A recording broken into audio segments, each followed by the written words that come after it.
हमारे उस्ताद मोहतरम में मज़हर साहब जुर्रत तो नहीं कर सकते हम उनके बात की ख़िलाफ़, लेकिन क्योंकि वो बहुत ही आइडियलिस्टिक हैं और वो जो जमहूरियत चाहते हैं वो अगले 50-60 साल तो शायद नज़र नहीं आ रही, हम आने भी लेकिन नहीं चले देंगे मैं आपको थोड़ा क्लियर करता चलो। हाँ, ठीक है, ठीक है। नंबर 1, चलें जी सर, हम इंसाफ की बात करते हैं। इंसाफ जिसको कहा जा रहा है कि इंसाफ घुट गया है, इंसाफ में कुछ रहा नहीं, तो इंसाफ ने पहले दिया फांसी भुट्टो साहब को, फिर 45 साल बाद कहा कि भुट्टो साहब की फांसी गलत थी तो हमें भुट्टो साहब वापस दे दे कहीं से।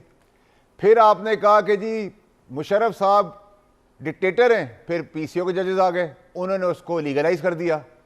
फिर उन्होंने इफ्तिखार उसको भी चौधरी गलत ने कह नाम दिया। ले उसका भाई। फिर उन्होंने जरदारी साहब को फिर जरदारी साहब को इन्हीं अदालतों ने जेल भेज दिया, फिर वहां से इन्हीं अदालतों ने ऐवान सदर भेज दिया। फिर नवाज शरीफ साहब को नाअहल कर दिया ये कह के कि उन्होंने अपने बेटे से पैसे नहीं लिए, ये नया जुर्म था, नई इजाद थी। फिर उन्होंने उनको अहल कर दिया टाइम बार होने के बाद। इसी तरह इमरान खान साहब को सादिक और अमीन का सर्टिफिकेट दिया, अब उनको जेल भेज दिया।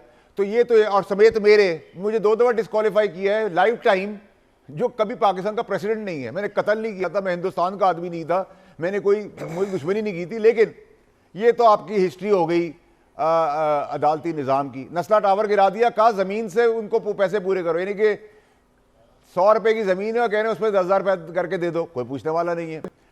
तो इस बहस को तो हम छोड़ देंगे, कितना ब्लैक एंड वाइट और कितना इंसाफ मदनी हमारा निज़ाम था, नंबर 1। नंबर 2 ये कि एक और चीज़ एक्सपोज होने जा रही है कामरान शाहिद साहब कुछ दिनों में, कुछ हफ्तों में, कि यहाँ कोई अपने इंटरेस्ट और अपनी चाहत के हिसाब से हर चीज़ चलती है इस मुल्क के अंदर, इंसाफ भी। अब आप वो हलचल चाय की प्याली में तूफान लाने की कोशिश कर रहे हैं, लेकिन वो मेरे हिसाब से सेफ एग्जिट होगी और कौम के आगे एक्सपोज हो जाएंगे, क्योंकि वो हलचल के अंदर पता चलेगा कि भाई अगर एक किसी को कोई पार्टी पसंद है या किसी का कोई लीडर पसंद है और उसकी चीज़ पूरी नहीं हो रही, तो फिर ये हो गया, हमने ये कर दिया, तो उसको भी देख लेंगे। फैसल भाई क्लियर करें, आप कह रहे हैं हलचल होने वाली है कुछ दिनों में, वो क्लियर नहीं हुई बात, क्या मतलब क्या हो जाएगा पार्टी? हलचल की कोशिश, हलचल की कोशिश